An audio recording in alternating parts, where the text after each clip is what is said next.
లే ఇదిగో తీసుకోదు లే తాత జ్యూస్ తెచ్చాలే లే లేపు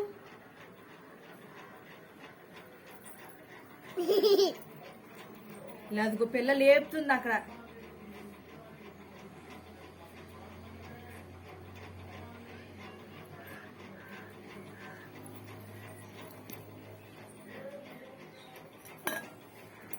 కొంచెం పోయినా చెల్లికి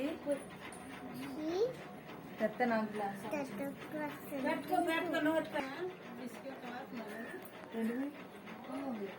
రాదుగా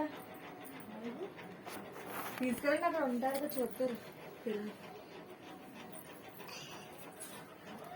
ఉప్పేసి ఓఆర్ఎస్ సాల్ట్ బీపీ ఉంది అందుకే పంచదార కూడా వేసాం. అందుకే పంచదార కూడా వేసామని చెప్తున్నానా. పంచదార వేసి 5 స్పూన్లు పంచదార 1 స్పూన్ కాదు 6 స్పూన్ ఉప్పు వేసి